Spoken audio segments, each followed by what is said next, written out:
Hey gamers, what's up? I'm going to do a little video real quick and tell you about something I do when I'm repairing and refurbishing old school video game boxes.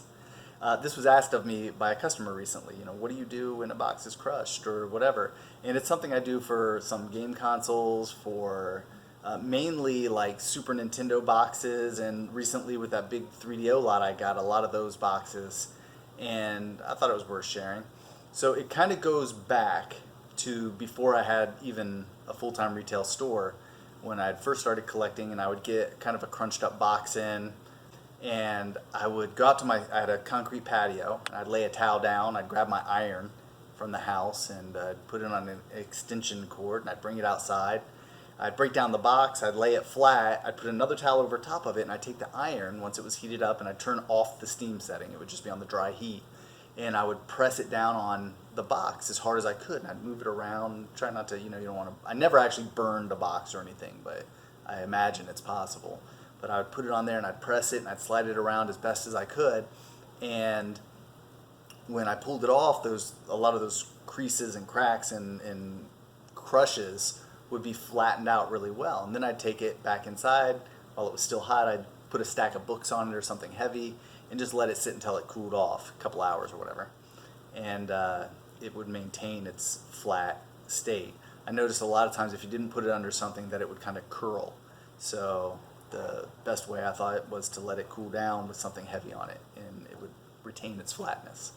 Fast forward now to the store, and I have a pretty cool piece of equipment here at the store. Now, we make shirts for shopnerdco.com, and we do them all here in the store. So we have a t-shirt press, and it's pretty nice, and that's what I now use to do it. Now, I know this isn't something everyone can do, but the question was asked, so I figured I'd give an answer. It's really convenient. So if you do know someone who has one, or you're willing to spend, you can catch used ones as low as, I've seen them as low as $300 for a cheap one. They go sky high for Geo Knight, heat presses. For just, a basic one, I've seen new ones for $500. So it depends on your level of collecting or what you want to do with it, or maybe you have another use for it. You want to make shirts at home or whatever the case may be.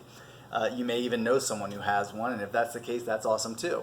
But I happen to have one, so that's what I use. And it comes in super handy. I flatten things out. I have a Teflon sheet that I lay over top of things. I used a towel back in the day, but this Teflon sheet keeps the top of it from getting sticky or whatever, and pressing down. And I have used it to remove some stickers too from boxes if I wanted to get them off. Sometimes they're a little dried up and they look like they might flake off, so I'll press it. It'll help me remove that sticker. Heat just helps remove the adhesive sometimes, I guess, and that's been real handy. Now with the heat press, this is something that took some trial and error. I messed with temperatures ranging all over the place. I started off at high temperatures, about 370, and it would leave little faint impressions in the ink. It seemed like it was harming the boxes a little bit, and I tested this with really crappy boxes, so it wasn't a big concern. But then I worked my way down to what I think right now is the perfect temperature for what I do. I do 348 degrees for 20 seconds. And the pressure I use on the press varies depending on the thickness of the box, so there's no set standard for that. Now, I'm not saying this will restore a box 100% and make it look mint condition again. If there was a major crush on a box and there were some serious white cracks going through it or some tears, it is what it is. But it is going to make it retain its original form, and it's going to look a whole lot better than it did originally.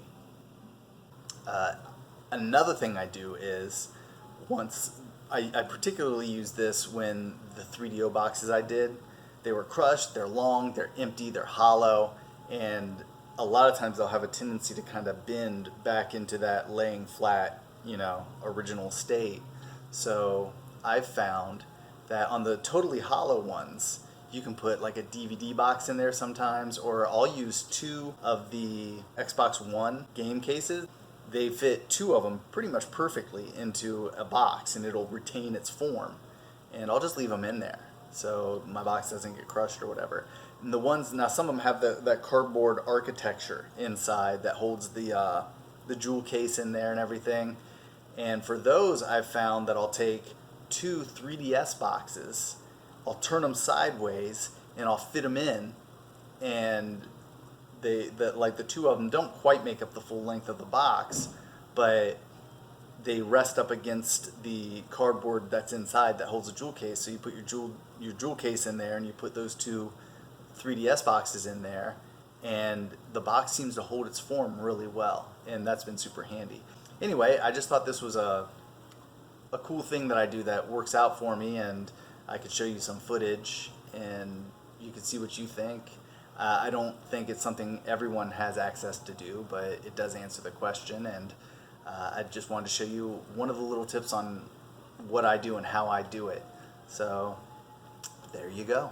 Thanks for watching. Please do subscribe if you haven't already. Hit that bell icon for future updates. Follow me on Twitter at L1 Games, and check me out on Facebook, the group and the page L1 Games. So I'm gone. I'll catch y'all later. Thanks for watching.